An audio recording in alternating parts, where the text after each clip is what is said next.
God damn, this thing has been lagging. There we go. Our streaming platform, I've been dealing with this for a couple of days now. It's just this wheel turns and the hosts are just supposed to sit there like smiling, freaking nodding, frozen mannequins. Smiling and nodding. Yeah. Just waiting for this thing to turn green. It's Wednesday. It's noon. Sam Betesh, yours truly. How the hell are you doing, Sammy? Great to see you as always. This has really been a nice addition to the week, Cyrus. I got to tell you, this morning, my son liked to pretend that it was Friday. And so he goes, Dad, today's Friday. I go, no. I go, Levi, this is Wednesday. A lot of people consider it hump day. And then I realized, and now I have a totally new way to think about it. I mean, it's Dazed Day for me. And it's a very special day. This Wednesday now is totally different because of this for you and I to get together. And we always used to say, it's been too long. We don't talk enough. It's like, let's just record every conversation into the future and see what happens. That's awesome. Is Levi watching right now, or is he over at kindergarten? So he is currently potentially like in a timeout in a corner on a plastic chair, but otherwise he would be here watching. He loves it. In fact, he does shows. If you scroll enough through my IG, you'll see Levi actually doing some of these. He gets on the mic. He says, "Daddy, I want to do a show." I've seen clips, and he's brilliant.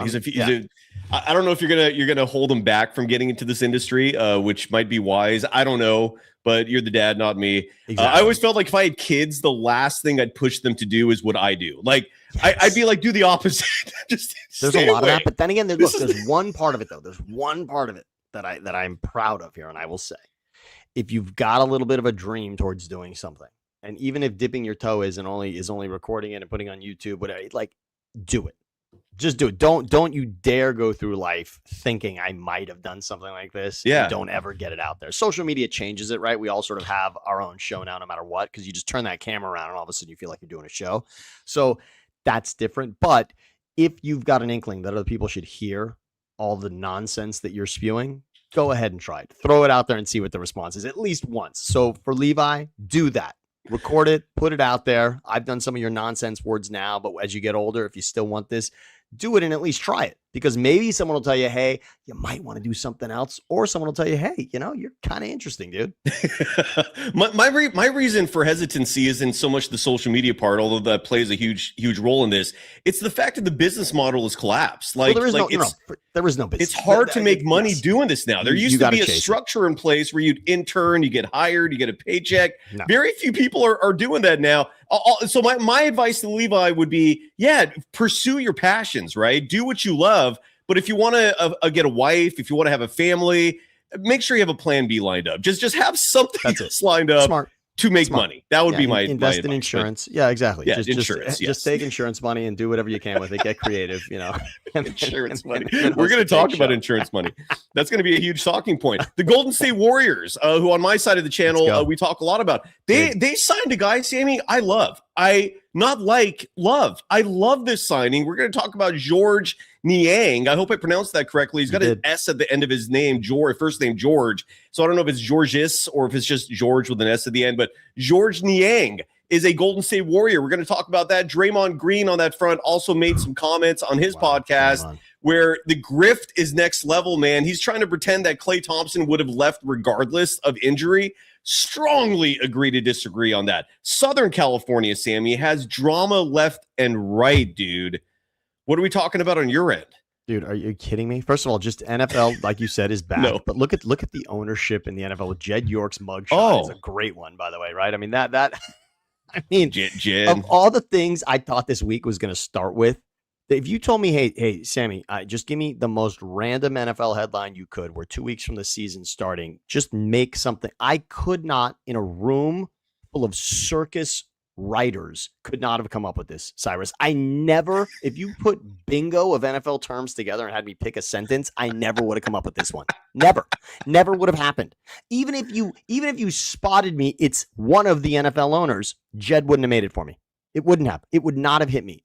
Clean-shaven, baby-faced Jed York, who you and I have spoken to many times over the years of getting him on for shows or talking to him. He's a pretty chill, likable dude. He was a mouthpiece for the organization before he was truly the owner, when he was just president. He used to come on, he'd talk before the draft, right? He would talk as the GM or the coach at times. He always had a positive spin on things. I like Jed York. I mean, and certainly when he became an owner, I was pretty excited. I thought, you know what? Here's a likable dude who I feel is even pretty relatable. Not that this makes him less relatable. It probably makes him more relatable, but it's just True. stunning to me that it happened to him, that he got caught. The trailer park part is also unbelievable in the, I mean, it is believable now, but it's just hysterical. Really, it really is. It makes it funny. Yes. I mean, that's the good part of this story. There are no victims. It's pretty comical in the end. And then when you find out that Jed had filed for divorce, that's good news to me.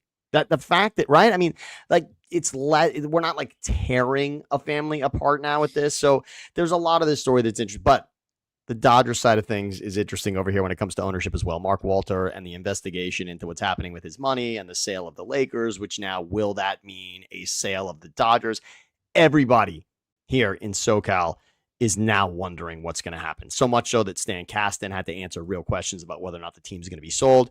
He did a pretty good job of just saying no, but that doesn't mean the question's not going to remain. It's going to. I mean, this is beyond, like, this isn't Pablo Torre investigating. No. This is Security Commission investigation. This is real. This is the right? government. Like, this is like real forensic investigation of dollars. And we'll get into some of this later, Cyrus, but the mistake that they I mean, there's just, it's interesting. And I don't usually care like who owns the team, whatever.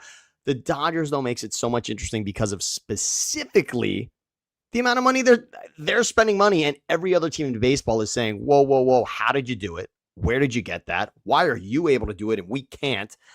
Well, if the money's not legit, then obviously this is going to bring up some questions. Well, and again, he flipped the Lakers a 9-month, 10-month ownership, flips it for $2.5 billion on that dollars. $2.5 billion. I mean, and by the way, I want to protect us from the folks out there who may cherry pick things. There was a victim. There might have been victims in the Jed York situation. I don't know if you're aware of this. The reason the human trafficking sting, yes, is because it was a child trafficking sting, and so he just was kind of like deer in the headlights. I really wish there were cameras because look on Jed's face, I can imagine, was priceless when a flashlight's on him. Freeze! And he's doubtfully sober, right? So he's just kind of like hammered, having fun, doing his redneck like trailer park hooker thing. He's like, "Come on here, I'm Jed," and then all of a sudden, like police just dude, like there needs to be camera footage of this. I hope it comes out. Yeah, I was just visiting. I'm just visiting a friend. Which is what he's going to get busted for. Good lawyers goes a long way. He's not going to get charged, or he wasn't charged with prostitution. But anyways, the Jed York thing is comedy ultimately. The outside of the investigation that he got caught up in. But let's have some fun. It's Wednesday at noon. That's when we do this.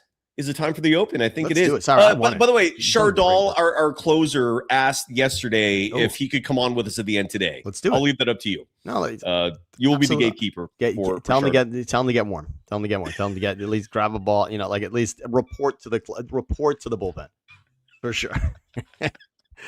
Let's get into a Dazed and Samboni happy hump. Hey, I want to drive the Zamboni.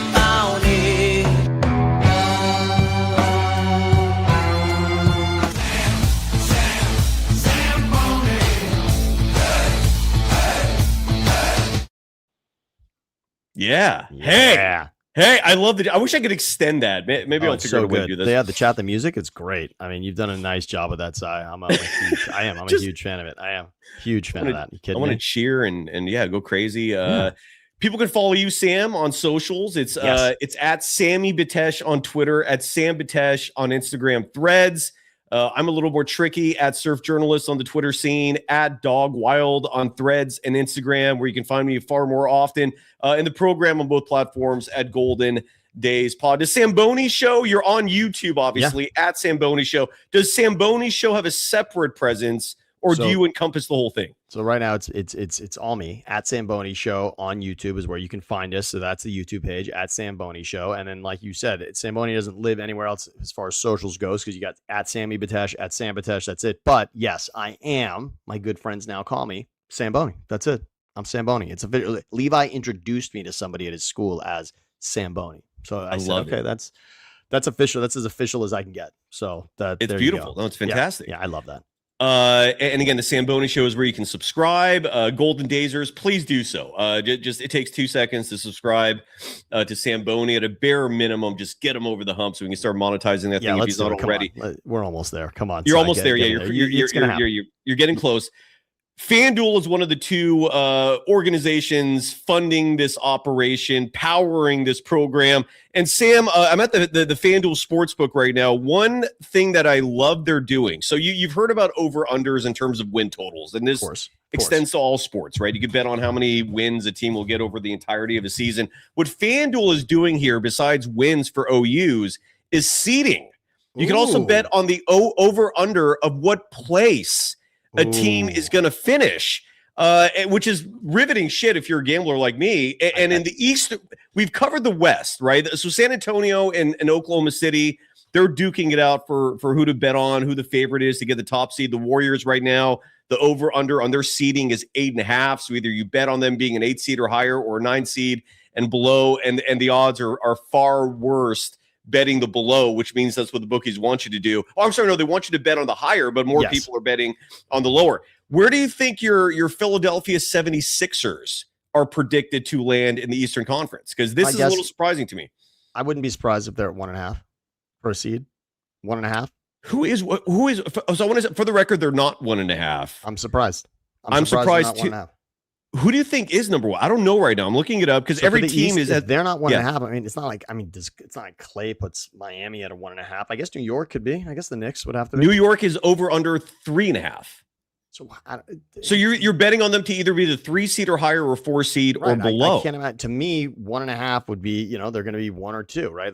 So it would have to be 2.5 then for Sixers, and maybe Miami Heat over under 7.5. So. Okay, who are we missing? I mean, Boston's that high? Tell me Boston's at 1.5, or is nobody at 1.5? Sixers could be at 2.5. Boston over under 4.5. So if the Knicks are at 3.5, I could see the Sixers at 2.5, and maybe nobody's at 1.5. Now you're onto something. Okay. Yeah. I still think Sixers have got to come in at number one money right now, especially when you're considering public money, right? That's got to be it. I'll just go through all the favorites. Cleveland's over under is 5.5. I think you're onto something here because I've not done this research. I'm looking this up live. Spontaneity here, being spontaneous. So Cleveland over under 5.5. Okay. Charlotte over under 9.5. Miami 7.5. Indiana's over under 7.5. Detroit, who was the number 1 seed last year, won 60 games. They're at 4.5. So you're right. I think you're very much onto something here that nobody is going to be favored to be the number 1 seed. Your Philadelphia 76ers over under 4.5. So Knicks ahead of Sixers. I'm surprised by one. Okay, but still, I'm surprised by that. I would think that the off-season money would be on Philly, and I could see that changing. I could see those flip-flopping. I could see a lot of money coming in on Philly and not necessarily the Knicks. Not like people have the Knicks locked in as a repeat champion here or even a representative in the East. I think that's going to change, and I'm shocked that it wasn't 2.5 or 1.5. And so you're telling me it goes Knicks, Sixers, and then it is Celtics at that point and Cavs. And then the Cavs are 5.5. The Miami's at 7.5. That's a good bet. That's a good bet. I'm on that. I agree. The over on that's a good bet. I think I'm Philly, on the over of that. The Philly over is a good bet. These are actually Miami just to basically not be a playing team. I mean, correct. Exactly. Yeah, not to mention they could actually be a playing team and you'd still win the bet because it's 7.5. 7, they'd still be in the play-in. Exactly. So that's a good bet. I mean, if we're right now, if we're trying to tell people what to do, hop on that. That's going to change. That's crazy. Yeah, that is crazy. I mean, just stack it in your head. I don't understand. I mean, Detroit obviously is in that mix. I just don't understand though. That doesn't make a lot of sense to me. Miami from a hype because when it comes to betting, it's really about the hype. What teams are hyped more than Philly, the Knicks as champions? And right now you've got hype on Miami with what they've added. So I just don't see any other way that makes. And I mean, with Cleveland, what are you excited about the Harden thing? I mean, I can see why there's money there on Cleveland, but Miami is a wild one. It's 7.5. I think this shows how uncertain the bookies are when it comes to the Eastern Conference. I don't think even they know what to expect. But again, this is the prime time for gamblers to put their money down, because if the bookies are uncertain and you are, get ahead of the curve. Take advantage. 100% right. And side note, in terms of win totals, what was Philly at when we first started talking about this? Well, was it 47 and a half? With Rick, the day before they got LeBron, 47.5. The day they got LeBron, it only went to 48.5. What do you think it is now? I think you told me it was at 52.5, if not 53.5, which I don't. Is it 51.5? No, is it only 51? Did it go that high? It should be at 51. It's 49.5 right now. So it dropped. So it went up to 51. Did it go up to 52, or is your memory like serving correct? You and I loved it because we thought getting to 50 was no problem. And then it was pushing to actually being at 50. Yes. So at minimum, it was 50.5. You're right. You're right. So it did move above 50. So if it's 49.5 again, it went down. So it went down. What is going on there, dude? You can win. This is crazy. I remember last offseason, my boy Mark Haynes and I were long overdue for a collab. Yes, we're pushing people, guaranteeing that Detroit and the over was a lock. And I think that over under last year was like 44.5. It was one of the most easiest bets you could have made. Crush that. Yeah. Anybody who bet that over, you had that locked in like December. Now, Philly, I'm feeling damn close to as good with this Philly bet as I was with Detroit. Wins? I mean, how stunning would it have been if they don't get to 50 wins? I mean, that's already a disaster. That's crazy. Agreed. Like, I think that is easy money for people to bet the over. That's insanity. They're going to get 50 wins. 50 wins. LeBron's going to play, even if he plays half the games. He doesn't need to. It almost makes life easier for them with these guys spending time away. In fact, if I was Nick Nurse right now, I would be talking about, can we just give these guys little mini vacations? Forget about load management. Can we just lock in that these guys are just on vacation? Right. They're just away. Let's give these guys 2 weeks away in a rotation, because we don't have enough to go around, and we could make it work. We could have things run through Embiid. We could have it run through Maxey. We can have it run through LeBron. We could have it run through Jalen, and just keep rotating it through. You love Edgecombe. I mean, there's so many possibilities for this team. Everybody being there is not even necessary. It's crazy. To me, that's an absolute lock. Your Philly team right now is being underrated big time. So take advantage of that. And again, that's all courtesy of FanDuel. Sunrun, let's give them some love. Sam, you're in the process of finalizing this. You're going to be a Sunrun powered Golden Dazer and the host of the Samboni show. That's a 2-for-1 special right there. And the premise is simple. You're saving a ton of money without spending a dime. And you're getting $500 in your pocket on top of that. Can I tell you about the most painful day? Can I tell you about the most painful day of my life in regards to energy at my home? It was today. I had to go I owed so much money to DWP that they told me I couldn't even give them a credit card or a check today. I had to go into What is DWP? Office. I don't know what that is. I'm sorry. That's basically PG&E or Edison. Okay. That's wherever you are, whoever runs the power department, whatever you pay your bill to. In Southern California, it's DWP. Up north, it's what? PG&E? San Fernando. Is that Valley. Right? Exactly.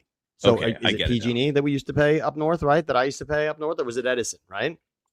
Yeah, that was it. And so I had to go into the office today, Cyrus, with cash to give them to pay. Cash? I had to pay cash. The bill has gotten so exorbitant. We talk about whether these bills, they just increase incrementally, right? First, you're not noticing it.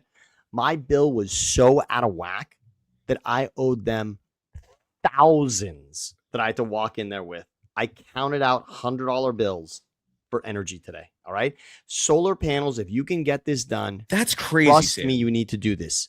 The most, Sam, that's crazy, dude. I did it as old school as you could today. I walked in and gave legitimate bills to have energy in my house instead of just putting great panels on my roof and not worrying about this ever again. How could you not want to do that? You have to just call Sunrun and avoid the Don't call them. Click the link in the QR code or in the link below. It's okay. Get in this right now. It's a lot easier. You can reach us just by doing that. No. Just click this link and you don't get the $500 if you do that either. Just FYI. But continue. Please click this link. You'll do the opposite of what I did. I gave $500 bills at an ugly, sad office today instead of what Cyrus is trying to do for you here. He's trying to give you that transaction in the opposite direction. Okay. That's what this is. We're talking about the opposite. I actually gave that money today.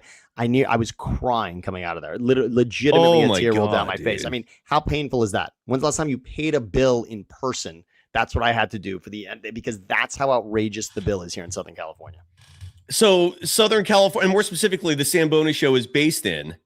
Well, God damn it. I had to ruin that for myself. I hit the mute button. Sweet life out in Southern California's beautiful San Fernando Valley. Yeah, the beautiful. It's charming. It so is. And Cyrus, you've spent some incredible days here with me. Oh, in the yeah. San Slept on your Valley, couch. I don't know how many nights. We your comfy couch. Very good. Yes. And then your brother's bed sometimes. And exactly. We have crushed sometimes here in the SFV, as we call it. So the bottom line is, and Gravy, you're asking me in the chat how many panels. I've actually been talking to our guy Horace about how many I need. So this is important, Gravy, because I actually was with a solar company before that didn't give me enough panels. So here's the real garbage part of my story about walking in and paying them today is that I actually have panels that are not giving me enough energy. The company that did this before Sunrun was so backward that they didn't even give me enough panels. If you get the proper amount of panels, you never have to pay for electricity. That's crazy, again. dude. You never have to pay for electricity again. Yeah. This one got it's like $100 give or take on average. But that's it. And Sunrun has come in specifically and said, Sam, we are going to take advantage of the panels you have, but then give you the proper amount so that it will drop to what you were originally sold on. So Gravy, get on this. I'm just telling you right now, Gravy. Unreal. Check that QR right now. And all you have to do is just give the bill and they're going to figure it out for you. They're going to know with the bill exactly what you need. They're going to figure out the math so they know how many panels that you have to have. And this is going to work for you. Just don't end up in the situation I did, which is legitimately the power company called me and said, you need to come here with cash or we're shutting your power off. Dude, and that's life ends at that point. Like your home is worthless at that point. What do I tell my son, right? What do I tell my son? We don't have power. Daddy couldn't get enough cash today. As opposed to just getting the QR code from Sunrun and showing Levi in the backyard, hey, all of our power comes right there from our roof. He's going to think I'm a scientist. He's going to be like, my dad figured out the biggest cheat code in life. As opposed to we're lighting candles and we're getting takeout and we're going to eat in the dark with candles. And dad's going to go to the office and pay them in cash tomorrow. Yeah, great. Kidding me? Cash. I cannot believe it. God, dude. I swear, I'm telling you right now. I'm telling you right now. It was the most embarrassing thing that's ever happened to me. That's and again, click that QR code, click the link below, and save yourself. And by the way, Gravy, I've talked to Horace. I've talked to Horace about this. It's beyond panels even. So you have 21 panels. I get it. No, there's actually another circuit that Sunrun can get into. They give that instead of panels. There's also alternate technology now associated with this that Horace can do. I can't remember if it's called a switch or something else, but he is going to figure this out for you. Yeah. Trust me. And again, Horace, who joins me every Monday, sorry, like some flyers. Horace, who joins me every Monday, like he's the guy who will take care of you. Like that's what's crazy. Former New York Yankee, New York Met, Horace Lawrence, who joins me every Monday for Power Hour. He's the guy who's going to set you up. You also get direct access to this program as well. There's a lot of perks that come with this for no money. No money. You don't have to go down to your local electric utility and pay them in cash to keep the lights on. It's absurd. I thought I was going to get robbed. And by the way, what do you think that office looks like? I thought I was going to get robbed walking into it. DMV? I mean, I was like terrified. Like a DMV-ish? Yeah, exactly. It's pretty much what it is. I have to take a number to wait here. I have to wait to even pay you. That's the other part, right? I'm holding cash. God, dude. You're making me wait to give it to you. That's insane, man. Dude, just to avoid that mess, partner with Sunrun. And thank us later. By the way, Andres Million in our chat, Armando's cousin. Armando, love you, brother. Hope you're doing well out there. Saying Philly just needs to get top 6. And this is why the over-under is so low, is because a lot of bettors think that the Sixers are going to wing it during the regular season.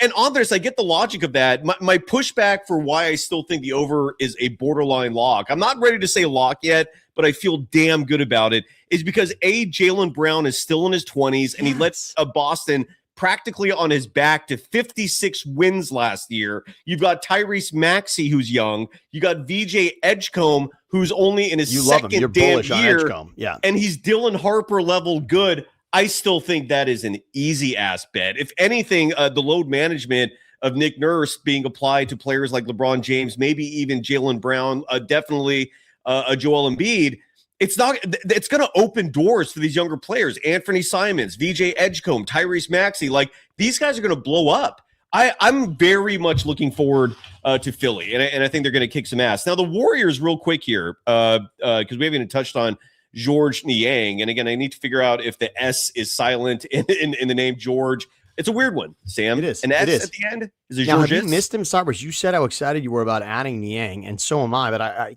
we both at least admit that we both forgot this guy was gone. We haven't brought up his name because he didn't play last season. Correct. He had a fractured, I believe, fourth metacarpal bone in one of his feet. I forgot which one. Knocked him out the entire year. Great reporting by New San Francisco Chronicle beat reporter Luca something. I forgot his last name. I think Luca Evans. Just got hired, and I'm going to hopefully bring him on the show soon. Might be the first beat reporter the Warriors have had in ages. Great. Who actually follows journalistic integrity as a practice to implement. He likes to ask hard questions. He wants to get the truth. That's what I want from my reporter. So Luca hopefully is going to come on soon. And what he revealed in his reporting pertaining to the two signings, Brandon Williams and Georges Niang. The Brandon Williams signing we covered a bit yesterday because that happened early, and then the Niang signing happened later in the afternoon. We didn't get a chance to cover that. Niang, look, my memory of Georges Niang is this, and I brought up the reporting because Mike Delamy Jr. has reportedly been scouting him for months now, right. And that includes, when I say scouting, I mean like just meeting with him, observing him, and bringing him in for private workouts. And this has been going on for months. The purpose of the private workouts largely was to test the foot and whether or not there are any lingering effects from that injury. There are not. Any loose bodies is the new term, Cyrus. Any loose bodies lingering in the foot. Yeah, that's good. Yeah, and he seems fine. Again, we're talking about the 15th player on your roster, but I'm very excited about this for a couple of reasons. One is he's a career 40+% three-point shooter. He's a sniper. Let that sink in for everybody. Just let that sink in, because there's not a lot of guys in the league you just throw that term around with. 40% is nice. Technically 39.9. Forgive me. Okay. But we'll round up. We're gonna give it the roundup here. We're that's very good. That is very good. And now you have a sniper, and here's the crazy part, Sam. And I don't know if you agree with me on this or if anyone else agrees or disagrees. I would not be excited about Georges Niang because of the 3-point shooting. Every time Georges Niang would be on the opposing team playing the Warriors, this is a dude who at 6'7", 230 is built like a Mack truck. He's one of these guys who's immovable, and he always caused problems for the Warriors in terms of second chance opportunities, of just muscling people out of the way. Like he even would be a problem for Draymond Green at times. He's a strong dude. He's just one of these like stocky, bulky type guys who at 6'7", especially in the Steve Kerr system, he's practically a center, if not a power forward. But the fact that this is a guy who can shoot threes, who doesn't have a lot of big rebounding numbers, but he's also been a role player most of his career. I think he averages for his career, he averages 17.5 minutes per game. The last full season he played, he averaged 21.5 minutes per game. His best season was 23-24 with Cleveland when he averaged 22.3 minutes per game. But in that span, he was putting up, scoring wise, where the points. He was good with the Hawks also. Sorry, 20. Oh, no, it was last year. I'm sorry. That was his best year. Yeah, with the Hawks, correct. And he split time with the Hawks and the Cavaliers that season, where he averaged 9.9 points per game in just 21.5 minutes. So that's why the rebounding numbers is a career 2.5 rebounds per game are low, because he doesn't get minutes, right? For the case in point, if you follow the Jonathan Kuminga logic of his haters who always bring up, well, he only averages like last year 12 points per game. Yeah, in limited minutes. You can't put up big numbers if you're not getting big minutes. Same logic applies to Georges Niang. He's always been a role player, which is exactly what the Warriors need. The only negative, Sam, and then I'll shut the hell up here, is that he might cut into my boy Yaxel's minutes. That's where Steve gets me worried a little bit. Do you know why I play that, by the way? Every time I mention Yaxel, right? Axel Foley, exactly. Very good. Very good. Good knowledge. Good knowledge. You're informed. And but I love it, Sam. I'm very happy, excuse me, with Georges Niang. I think it's a great signing. Brandon Williams, does not move the needle at all for me. Maybe he's good. I don't know. We just haven't seen it. But Georges Niang at 6'7", built like a Mack truck, and he can shoot threes like a sniper. Chef's kiss. I love the move. Any thoughts? The fact that there's a guy that spent no time in the league last year that is still of name value and statistically has actually put up real numbers in this league is available is such good news. And here's the real reason it's good news, Cyrus, because look at the date. It's August. This happened on August 25th. So when it comes to free agency in the NBA, everybody's not like rubbing their hands for, ooh, what's going to happen on August 25th? You know what kind of crap you're wading through to get free agents on August 25th? There are no exciting headlines. It's a weird. And think about and the Warriors have been involved in so many of the significant names after the fact. LeBron was the one that was happening in the moment, but it seemed that when the Giannis thing had happened, they were nowhere near that story until after the fact. When the Jaylen Brown thing happened, the Warriors were not tied to that until after the fact. At least the LeBron thing was rumored amongst 4 other teams while that was happening. And then that's it. And then we've got nobody to speak of. And everyone's talking about Steph's career with nobody added around him in the same exact roster from last season. The fact that Niang comes in and can be a real contributor, not only can be, has been. The fact that I'm not calling him a has-been. I'm saying he has been, and not has been 5 years ago. His best season is the last season he played in the NBA. That's good news for this team. It's exactly what this team needed. To your point, I like the Niang thing. I'm not going to say I like it in a world where you're telling me it's between Jalen and Giannis and LeBron and Niang. And No. That's good news. Perspective if you take matters, the other 3 off the table, I'm into Niang. Apply relativity here. Yes. Relatively speaking, it's an awesome signing. The hottest girl in the room, right? He's the hottest girl in the room. He doesn't have to be the hottest girl in the world, but he can be the hottest girl in the room on this one. Let's give him that. Great call. And Desirio in her chat writing that doesn't feel Niang will actually be in the rotation.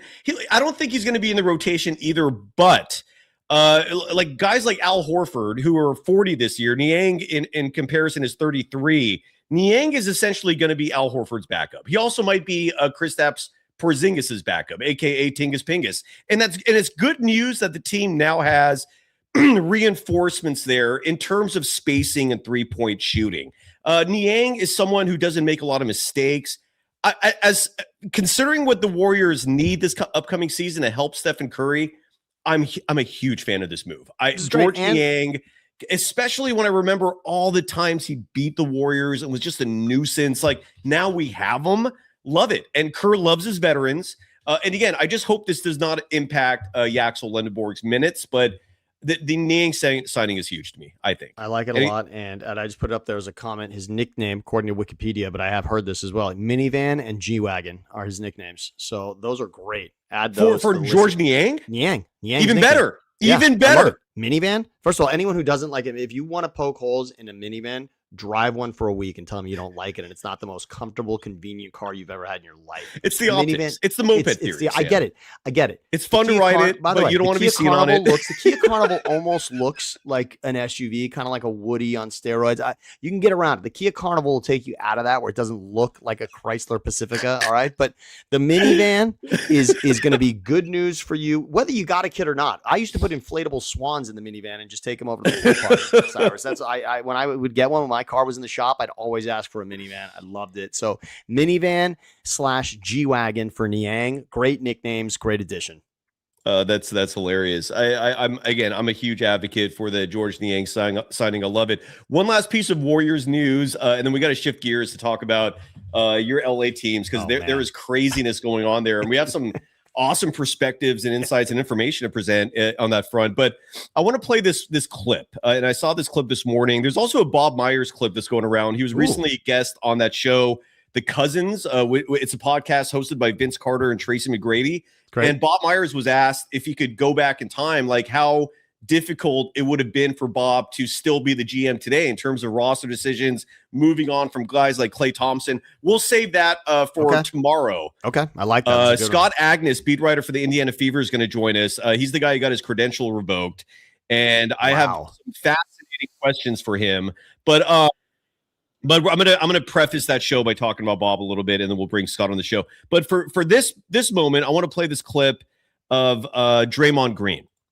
Speaking of Klay Thompson, because Draymond has a weekly show. What is just your general take on Draymond Green, Sam? Because you're not a Warriors fan, you're an outsider, and outsiders typically hate him. Draymond Green is starting to sour on even the local fans. Like Dub Nation, a lot of people are getting tired of the act, right? Okay. What is the outsiders take in 2026 on Draymond Green? Here's the problem. Tired of the act is not even fair. Here's why tired of the act isn't fair, Cyrus. You're not winning championships anymore.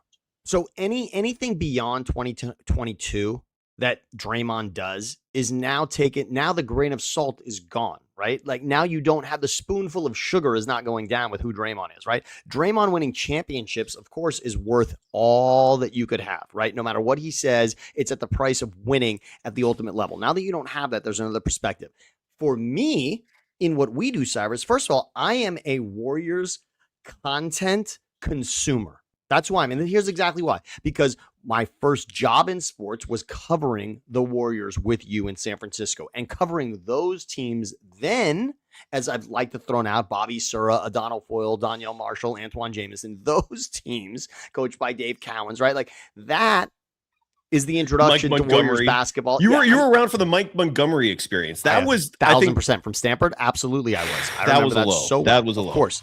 KCJ days. Yeah, of course. No, that I remember that so well, Cyrus. And even, but again, and really, I walked it really Latrell, right? Latrell and PJ, I was right towards the end of that as well. So those teams back then, for the Warriors to then one day be a dynasty was so fascinating for what my history in sports was. I love everything about the Warriors becoming winners at the level that they became.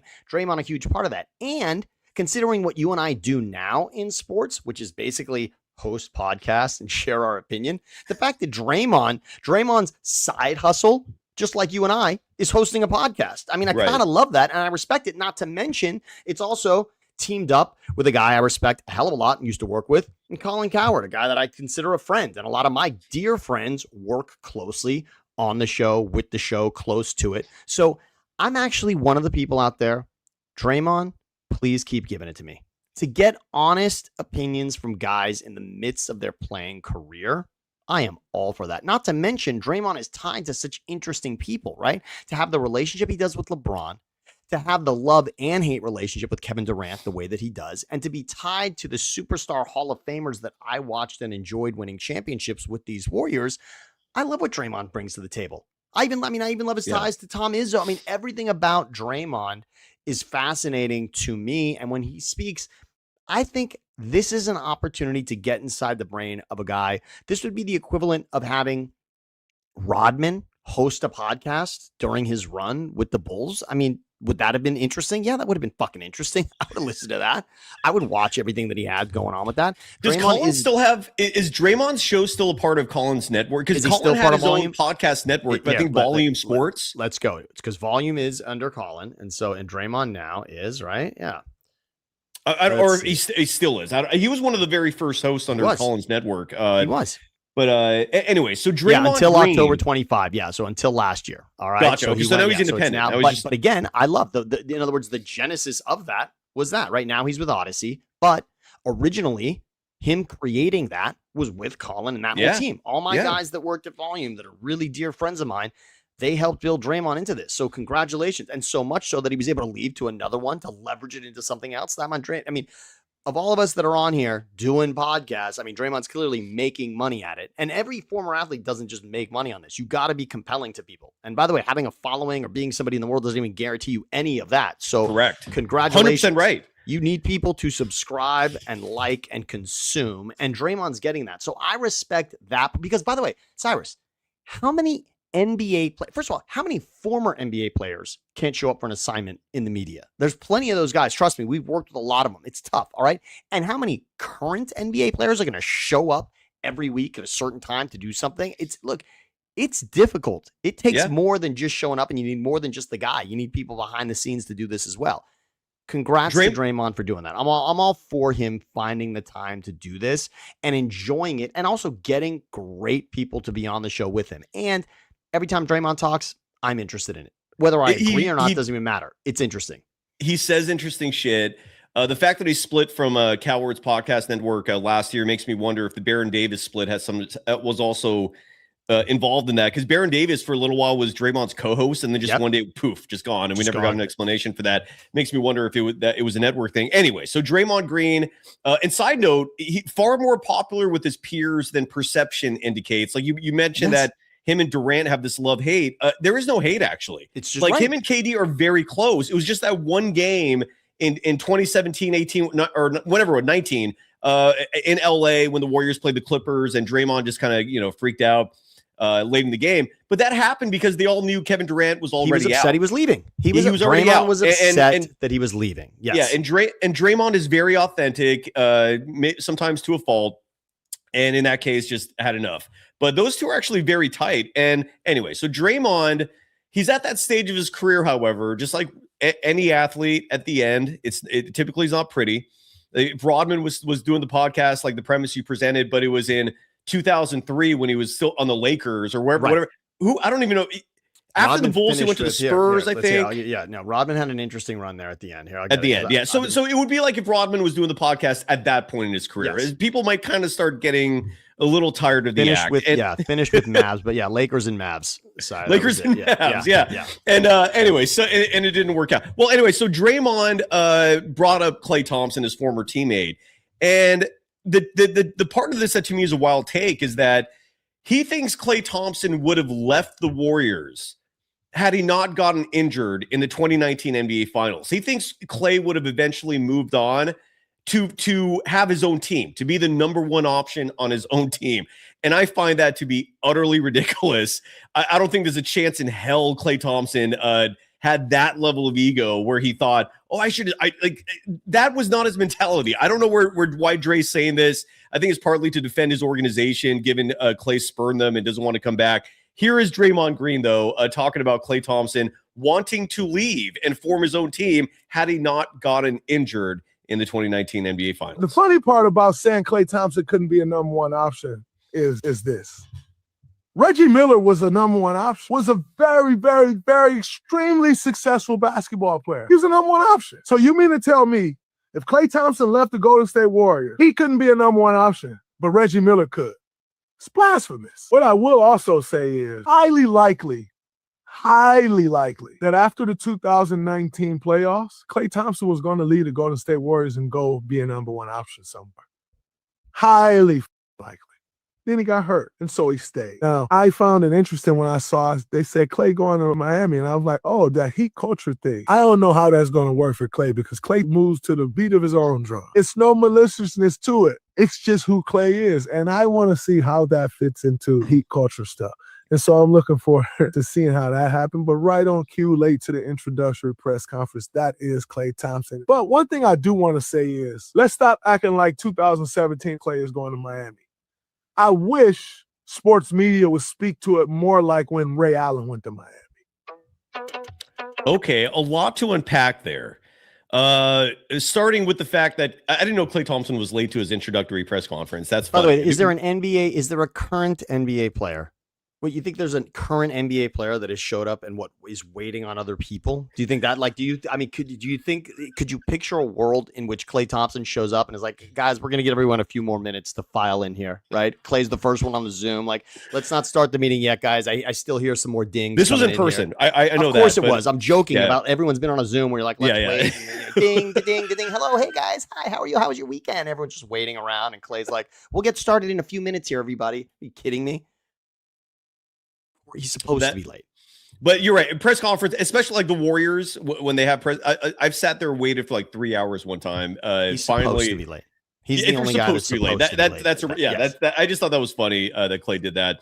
But to me, I don't know why there was a discussion about Klay being a number one option to begin with. I don't know. I think it's about the fact that he joins Miami. It's like, what is the reaction? Like, what does Miami do now? Like, now that Klay is joining this team, what does it mean? That's probably where Draymond. But it's obviously he's like a Ray Allen. I guess like Dre's trying to make a case like that's some original idea. Is that not what everyone's thinking with Klay Thompson going to Miami? Are people thinking he's still a number one guy at this point in his career? I don't get that part of it.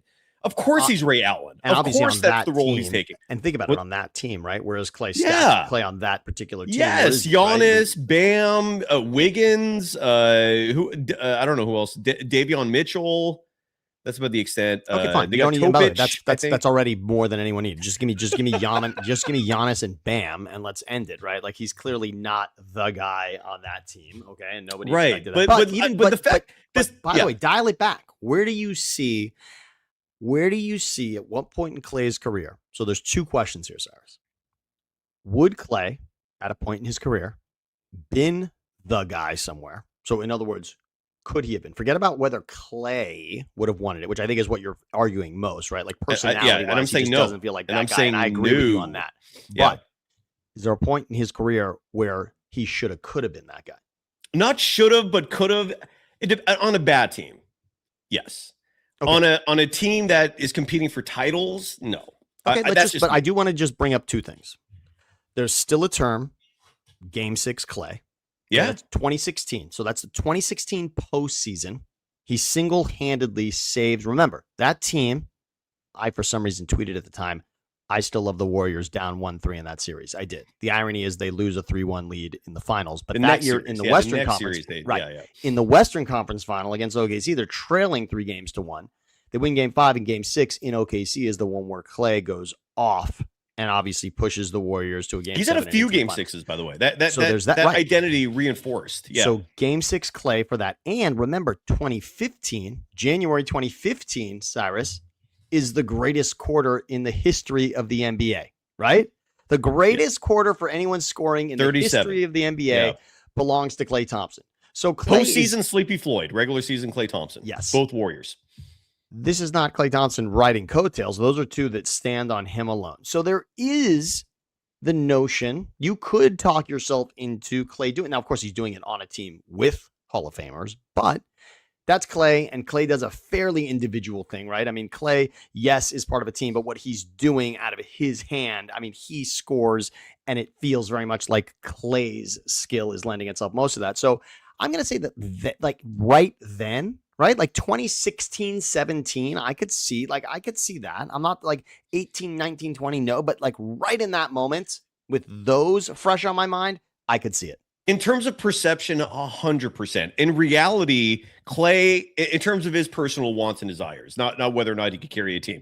In reality, Klay pictured being a splash brother for life.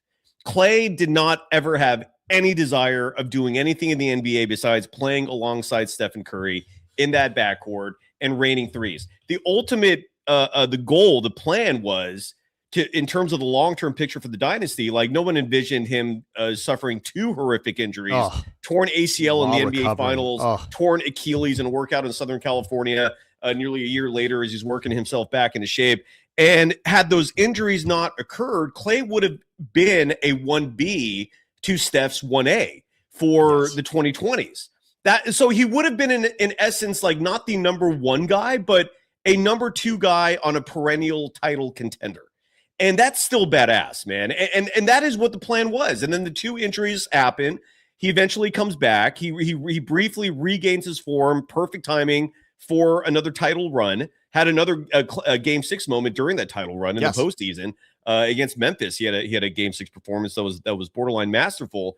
But and then the story sadly ends because another reason Klay considered himself a Warriors lifer was he thought Steve Kerr loved him.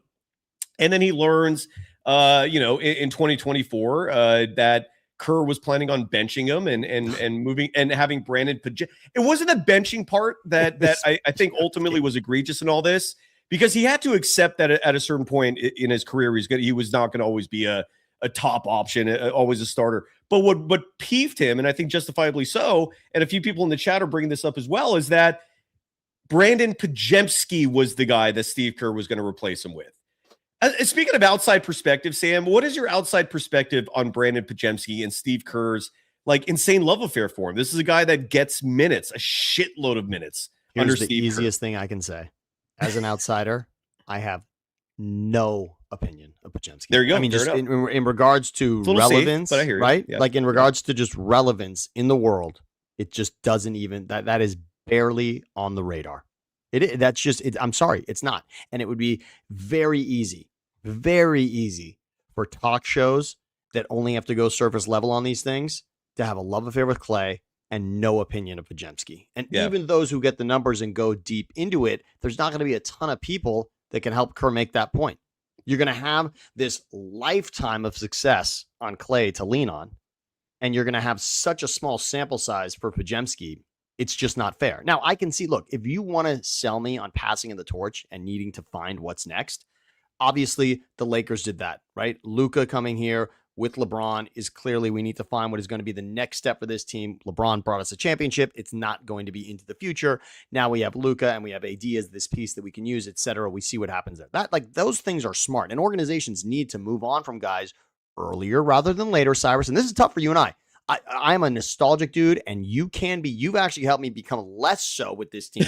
I'm so nostalgic. Like, I'd have everyone still here, right? I mean, I can't get it out of my mind. It's like, I want to hold on. Well, you know who taught me that, Sam? And I think you were in Southern California when this was going on, but the man who taught me this, my uncle, my Uncle Eddie, he taught me that stuff, you know? I mean, I like prostitutes. And French fried taters, not a sling-bait bit. I just like French fried taters, and prostitutes. But my Uncle Eddie taught me ditch the nostalgia. You have to. And it happens in the NFL. It happens a lot because there really is such an immediate drop, right? I mean, you love a guy, and then the next year he's just not even close, right? Guys go from being all pro to just out of the, like, sitting on the bench. I mean, it absolutely happens. So you want to be quick on these things. I can understand Kerr wanting to find what's next. In regards to just slaughtering minutes from one guy as opposed to this one, I didn't understand it, but shortest answer can be it's fairly relevant. It doesn't even Podziemski was not in the conversation for anybody ever. I'm going to do a show one day. I'm writing the column right now because people. I love that people are clamoring for this. I don't write much anymore these days. They used to be my primary skills. You were great, my primary journalist. duties. You were absolutely. Was a writer, and now I hate it. But I guess I always hated it, but I didn't mind it so much before. Now I mind it a lot. But I'm writing a column, and the column is when Steve Kerr's gut went wrong. And Steve Kerr, in an interview a couple years ago, admitted that he was asked, like, how do you make your important decisions, right? And his response was, well, I trust my gut. And there are so many instances, Sam, where his gut went wrong. That I'm working on that column, and that's going to be an episode unto itself. And the evidence is going to be so overwhelming, Sam, that I hope someone like you who loves nostalgia, and I think that's why so many people love Steve Kerr, that the evidence is going to be so overwhelming that I think you might come to my side. It's going to need to be a column, Cyrus, and I'm happy to join you for the unpacking of that. I think you should have you should line up a lot of people that day.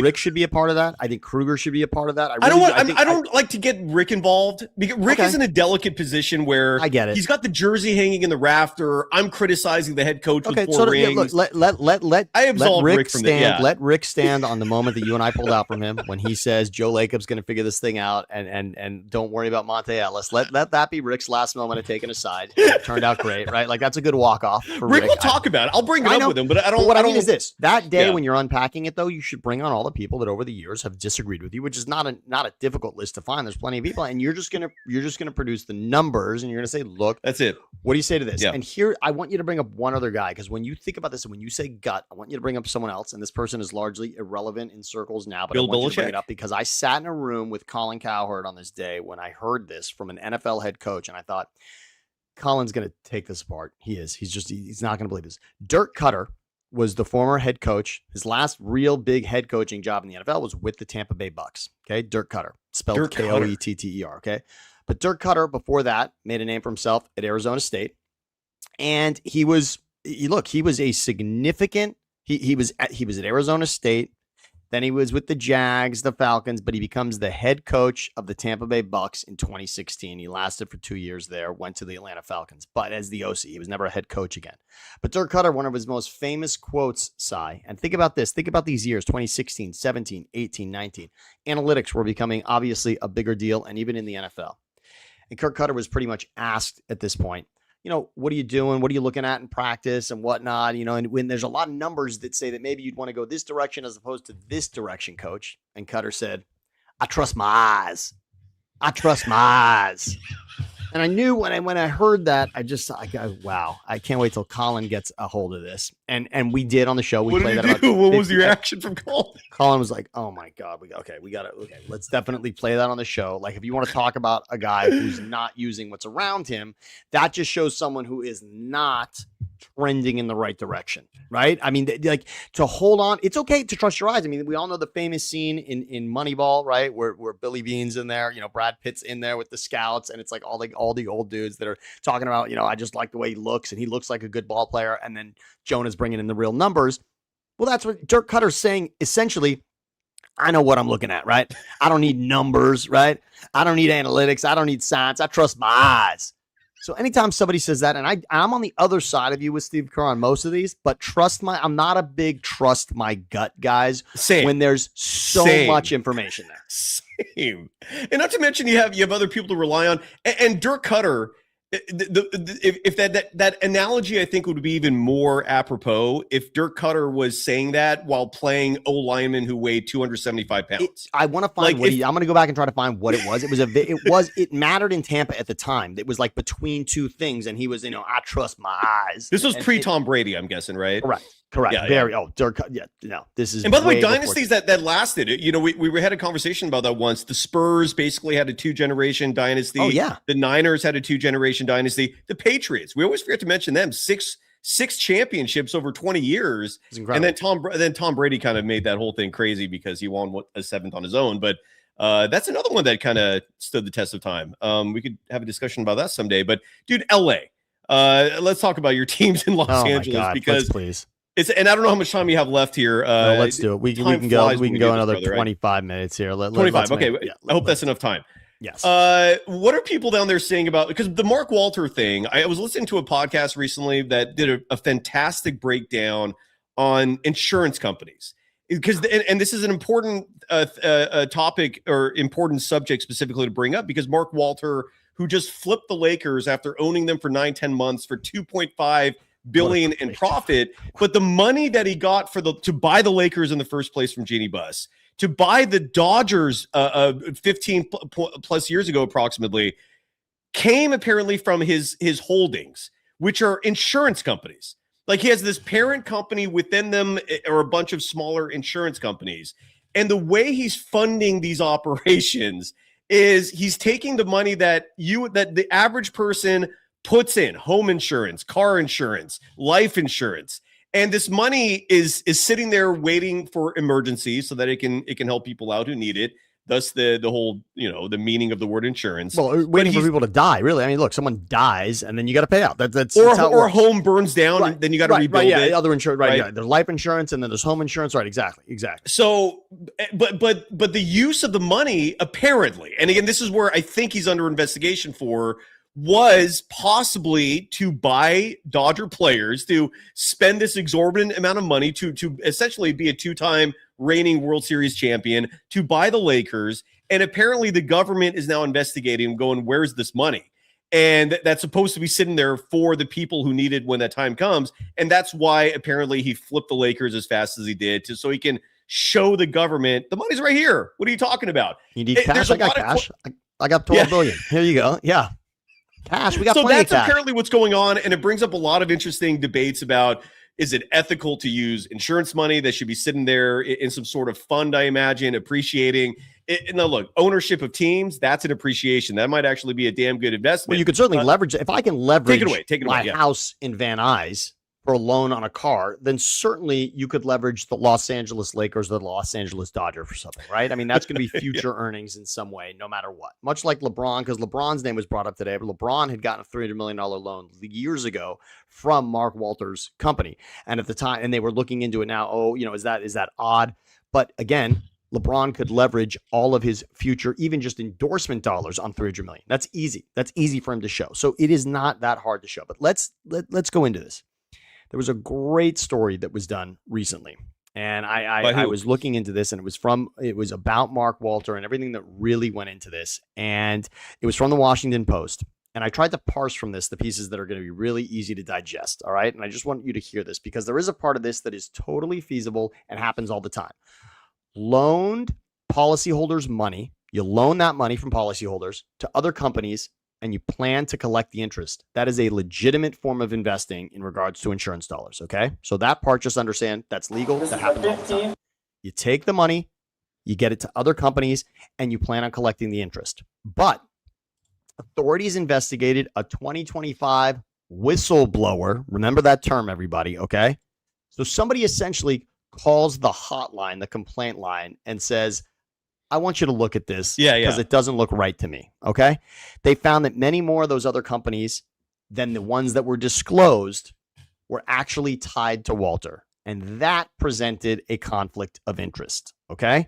So at that point, here's where it gets interesting. Delaware Life, one of the insurance companies, had initially reported to the government that 3% of the loans were to affiliated entities. But after an internal investigation, the company admitted that it was actually 42%. Not 3%, but 42% of the loans went to affiliated entities. And that amounts to $17 billion. That's the discrepancy. A $17 billion discrepancy. So now what happened is Walter has to come up with the cash to get the improper loans off the books. Technically by the end of the year, I'm sure there's a grace period, but the Lakers' $12.5 billion certainly helps with that. And here's what another forensic accountant from the Department of Justice said. He's scrambling to get money back. Yes. Because the teams are not liquid investments. He needs the money to put back into the insurance companies so those don't collapse. It's the epitome of the electric company telling you we want cash. We want cash, dude. We don't even trust you anymore. That's it. Yeah. We know that you're saying that you're good for it, and we know that we can see that you have money, you own a home, you own another home. Like, we see all that. But at this point, we're not putting your lights on unless you actually produce cash. So so now Walter's essentially got to walk into the office with cash, and that's when he says, hey, Lakers, we're going to take the $12.5 billion. We're going to do this now. And he knew at worst, what was that deal going to be? At worst, it's 10, right? It certainly hasn't lost money, so at the very least, it's 10. He said he makes $2.5 billion on that. That's pretty smart. Here's another interesting side of this. Are the Dodgers going to be sold? Now, the Dodgers, Stan Kasten, their president, he's asked about it. Will they be sold? Of course, he said all the right things. It's not going to happen. But what I want to say is this.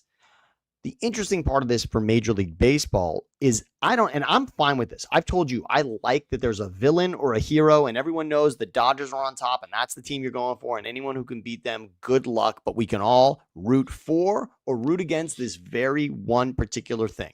Certainly Padres fans, Rockies fans, Giants fans, a lot of them who listen to this show, Cyrus. A's fans, Yankees fans, Sacramento, who lost them in the World Series. By the way, Yankees fans who, by the way, when you talk about spending money and buying championships, right, who's known for that more than the Yankees? But they can't talk. Yeah. The whistleblower part is interesting. Here's what I think happens, Cyrus. This is what sports does.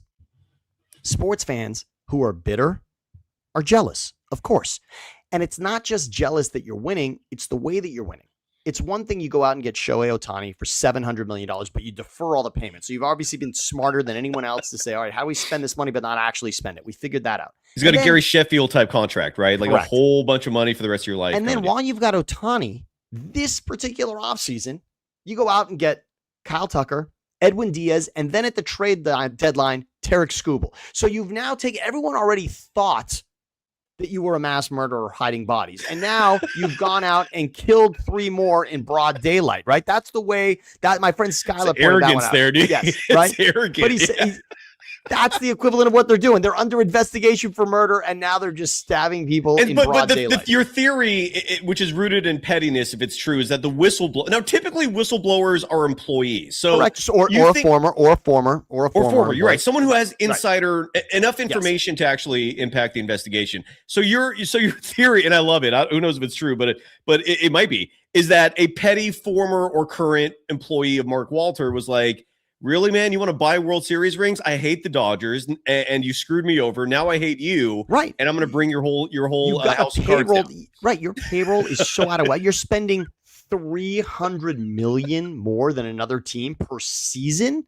and that's fair, and you're just buying championships. Again, I have no problem with it. I think it's a great product. I'm a huge Shohei fan because I hate the salary cap, by the way. So I support it too. Yeah. I'm all for it. If you're going to support capitalism, if you're going to support a free market, why would you simultaneously support a salary cap? It's hypocrisy at its finest. Spend to win. You're the company that I like watching. And like I said, McDonald's and if you can't ain't afford worried it about to keep up, sell your team. Then sell your team. You don't belong in this business if you can't afford to spend to win. It's not. This is competition of bats and balls, but it's competition of money also, and the money is winning, and the money is winning. But the whistleblower, and the interesting part is, someone says, because every fan that doesn't even know anything about this is saying, "Man, where do they get the money?" Well, what if you actually ask that question, not as a hypothetical? Wait, where do they get the money? So now someone's smart enough to my money. Wait, he's using my money. He's using my insurance money to buy it's Kyle Tucker for Shohei. Wait, Kyle Tucker. Do I own Shohei? Do I own a piece of Kyle Tucker's $60 million contract that we're all booing? I mean, that's how upset people are. That's my money, though. That's my money. Is he my guy? Now it becomes a real conversation. And I thought at first it was bullshit. When I saw the Lakers thing, I thought, good news. It's $2.5 billion. I would have sold. I mean, that's a great turnaround. That's an amazing ROI. Well, it still is. It is. But yeah, of course it is. So I wasn't worried about the Dodgers. And even when people were talking, oh, well, he's under investigation, I thought, no big deal. But no, this is a very real investigation. And it makes a lot of sense. And like I told you, everybody who hasn't read the story and don't want to, 3% versus 42%. That's what happens in the internal investigation. That's not a small, that's not we wrote the wrong, that's, again, it represents $17 billion in funny money. Fraud. And so the question now is, what's going to happen with Mark Walter? And the defense I'm seeing from him, and sorry for boring you folks with all this talk about it. But I want to remind everybody. For those who can't stand the way the Dodgers are winning championships, that's what this conversation is about. And it even involves, and I'll get to it quickly, it also involves Lakers ownership, which I'll get into in a little bit. Right. Because, and again, the Lakers themselves are in this whole tumult because of the Jeannie Buss situation and her brothers. And you sent me this great clip we're going to play in just a second of Joey Buss. That's what that brother, I haven't heard his name once until you sent me that clip. I'm like, oh, Joey. This guy, he's one of them too. Anyways, we'll play that in just a second. But yeah, the Lakers directly involved in all this. Laker fans are in heartbreak mode right now because they love the fact that their team was a family operation, and that dream is going up in smoke now. It's done.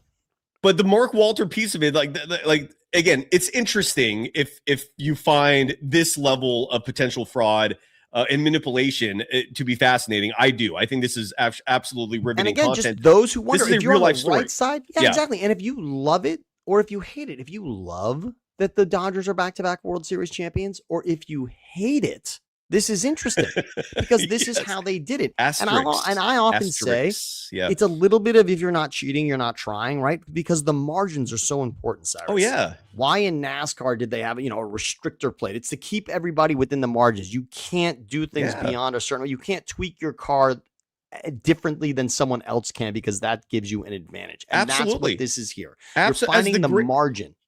As the great Cartman from South Park once said, and I'll have my Jed York face for this because similar levels of character here. How do I teach these kids? In reference to that episode where he was trying to teach them that cheating takes you far in life. And guess what? Now, the Mark Walter defense, I think, is fascinating too. One of many defenses. But his primary defense, it seems to be, at least on the surface, is no one got hurt from this. I'm fixing it so no one could get hurt from this. Leave me the F alone. And that might pay off. It might work. It might, because ultimately, if there are no bodies, it's hard to accuse someone of murder. And in this case, if there's no victims, which might be a part of this as well. Which could be, and if he finds the money, Cyrus, but the other part of that is, while he's saying that, he is collecting money. And one thing he also did, by the way, he also talked to the Lakers television contract people and the Dodgers television contract people. He tried to get that money. He tried to get those deals, the money up front for both. So he was trying to get the money. And we all know that the TV deals drive the revenue for both of those franchises. 100%, yeah. And so he was trying to tap into that money early to get it before the sale of the Lakers. So now that becomes interesting. All right, he's clearly looking for liquid. He needs the cash. Yeah. That's fine. Now, maybe... And first of all, if I were him, I'd be at all costs protecting the Dodgers, right? Let me get money from anywhere else. I don't want to have to sell the Dodgers. The other interesting piece, though, is, Cyrus, and think about this. Why not sell a piece of the Dodgers? Well, you could do that too. Yeah, you could always do that too. That's going to bring you a ton of money. Funny money. He might available. do that. He might do that. It wouldn't surprise me if he did. Give somebody 5%, which gives them no right to really say anything at exactly. all. Exactly. You're partial ownership is a funny thing because you're essentially giving all this money to get good seats. It's a donation and access to the club and what. Like you're not. And if they sell, dude, it's buying chocolate bars for an elementary school. It's bullshit. It's total bullshit. It's a funny thing. Like if you're just like if somebody decides like, oh, we sold 25% of the Warriors to this hedge fund guy. All he's really getting is courtside seats and an invitation to the most exclusive club in Chase Center. But that's it. I mean, you could sell it at some point, and then the value you can get your money back and then some. Yes. But you're not actually getting. And as we have found out with the Lakers sale, the most recent one, it also keeps you in contention to be governor of the team. You can run the team, right? If you have 50% or more, you can run the team. And I don't know what it is in Major League Baseball, but at least we've all understood now that in the NBA. 15% gives you minimum access to becoming a governor of the team, which is what Jeannie Buss technically still is for the Lakers. Now, she's fighting for that. One other interesting piece of this involving the Buss family is the Padres have new owners, for those that don't know. And the reason I bring up the Padres is for a couple of reasons. Number one, the number one potential for a whistleblower in this whole thing. I know that you think the Giants are the number one, certainly the number one rival for the Dodgers. And in many ways they have been, but I would say recently the Padres just have this little brother complex about the Dodgers. They just so competitively, the Padres are more of a rival than the Giants. Recently, just recently, that has been the case. And the Manny Machado thing made it a little more like stabbed in there, right? Machado comes over. He's rented by the Dodgers for half a season. He signs the big contract with the Padres in the offseason. So there's a little bit of that, and he gets booed mercilessly when he's at Dodger Stadium. So the Machado thing keeps it alive a little bit. Now, what's fascinating about it is the Padres now have new ownership, and I don't know if you have a clip of the new owner. So I do. Kwanzaa. Okay, so it's a couple. Right here. Yeah, just play this for a second. So, and just to add some context, this is is she and the husband co-owners? Husband and wife.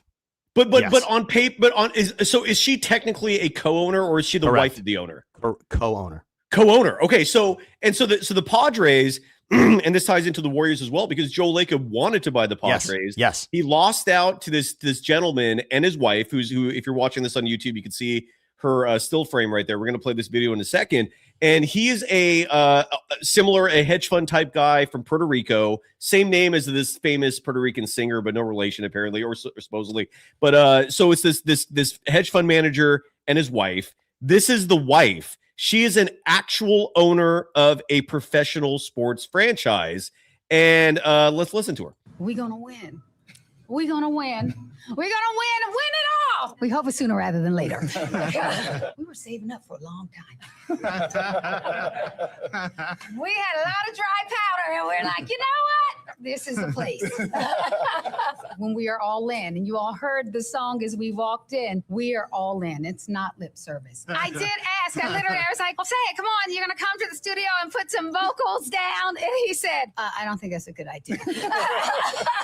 I mean, it's plenty right there, and this is the husband. And congratulations to them, Cyrus. Certainly. Congratulations to them. And Kwanzaa, what an incredible soundbite. We gonna win it all, and I certainly hope they do.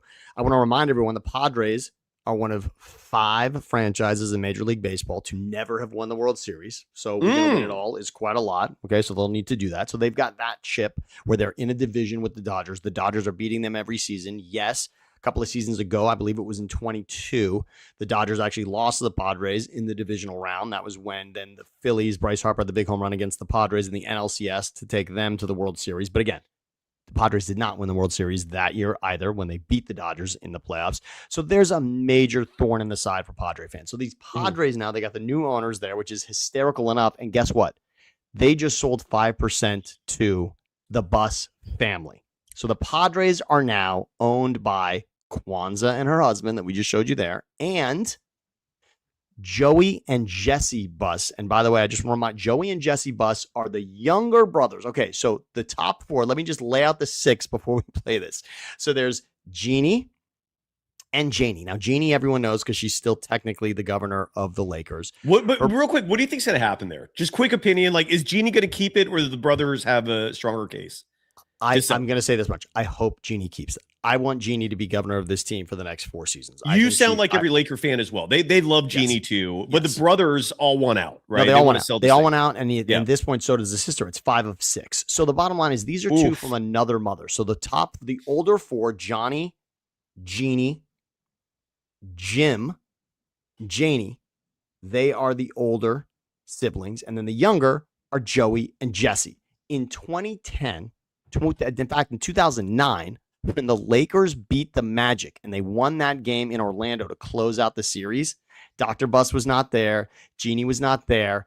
And the trophy's actually given to Joey Buss. So for those that don't know, Joey and Jesse have their own filing company, and they now own 5% of the Padres. Incredible. This will always ring in my head. This is what I know of Joey Buss when he accepted the trophy when the Lakers beat the Magic in the 2009 season. Here it is, Si. Real quick before I play this, 2 things. One, I love the fact that 2 people in our chat have been arguing about Charles Bassey and Brandon Pajemski for like 20 minutes as we're doing a show comedy. Just within all everything going on, there's just 2 people in the chat having this I love it. This argument. I love it too. And why wasn't Jeannie or Dr. Buss there? It's a great question. And I don't know. Now, Jerry at this point was ill. He was old and sick, maybe? Yeah, okay. Exactly. And it was again, this game was on the road, right? It wasn't in LA. This game's in Orlando. And Jeannie's a sweet woman. Like it wouldn't surprise me if she was like, little bro, I'm going to give this to you. Correct. Correct. Maybe that's what happened. Who the hell knows? But I love the hats, by the way, too. I love hats with that little, with the beat down look on it, like a fisherman's hat.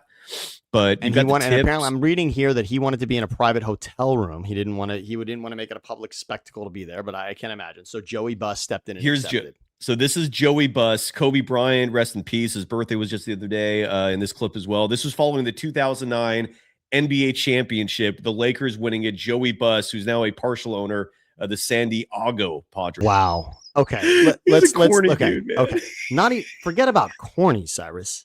I mean, that is not the sentence of someone who speaks every day to people. I mean, that is an unbelievable 2 away from Boston Celtics. What are you talking about?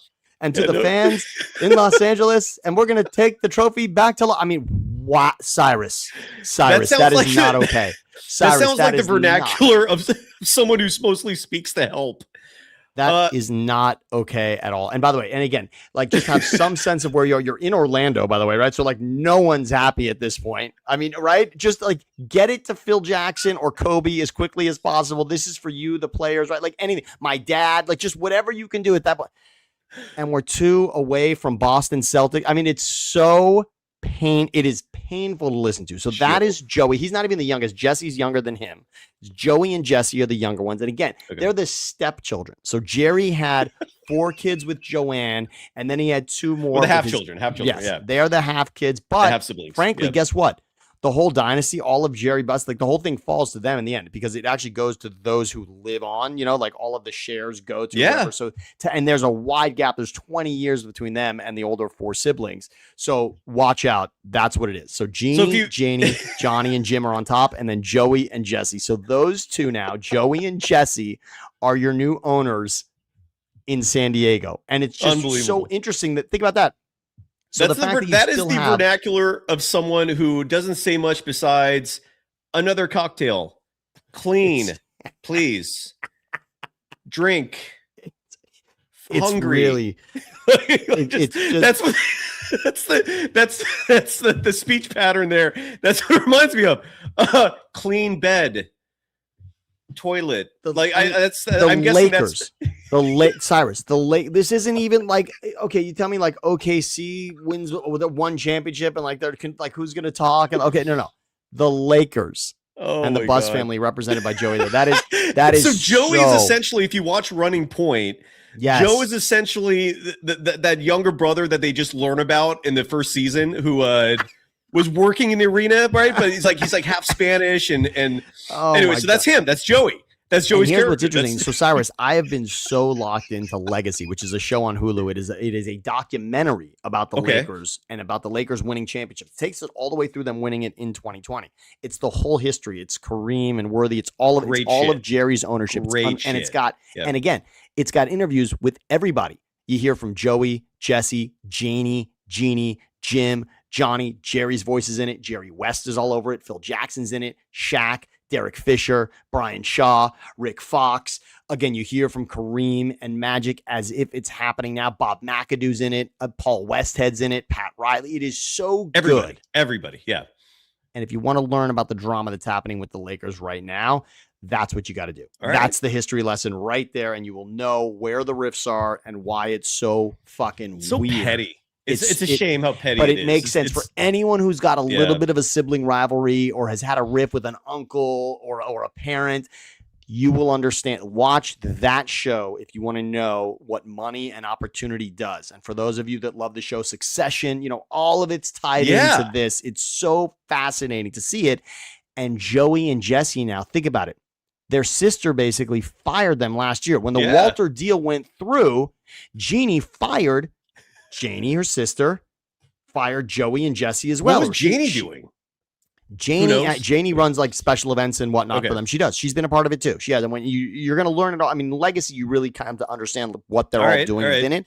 It's worth your time so much. I mean, for those that don't remember, the older brother Johnny ran the Sparks through their back-to-back championships as well.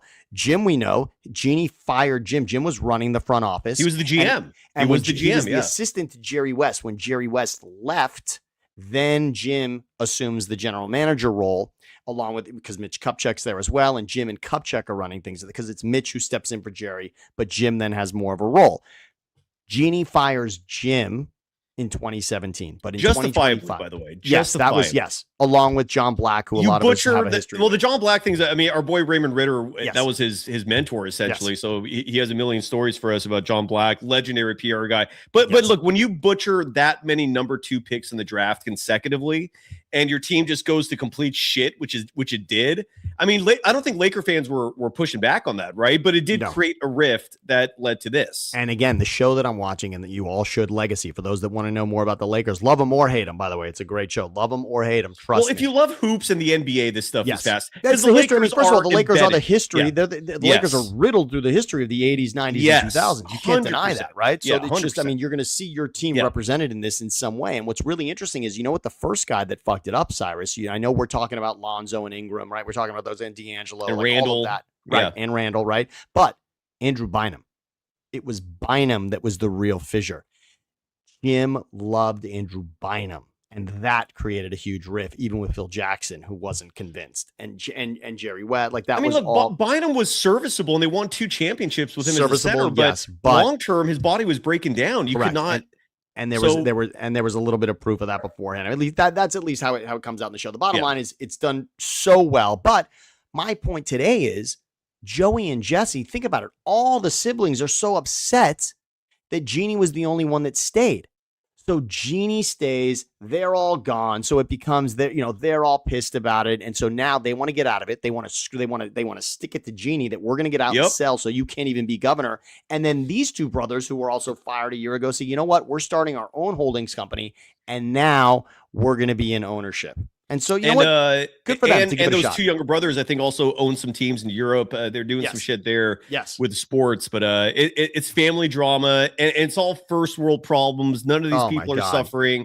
It's just literally petty, like vindictiveness and sibling rivalry at its ugliest.